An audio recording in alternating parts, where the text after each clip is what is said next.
At mga kakampos at kametro, panibagong Mukapal Student Journalism ang papasok at aksyon simula po sa Lunes. Ang buong pwersa po ng bagong muka ng balitang pampaaralan o pang-eskwela, inyo pong matutunghayan ngayong gabi.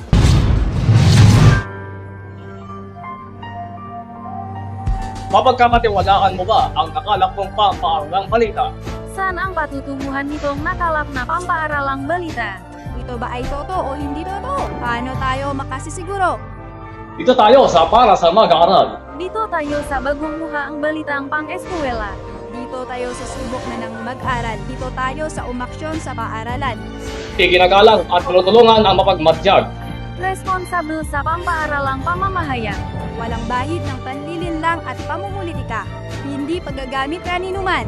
Dahil po dito sa Metronet Student News. Tapat na balitang pampaaralan. Tapat na balitang pambayan. Tapat sa pinagdilingkuran. pinagdilingkuran.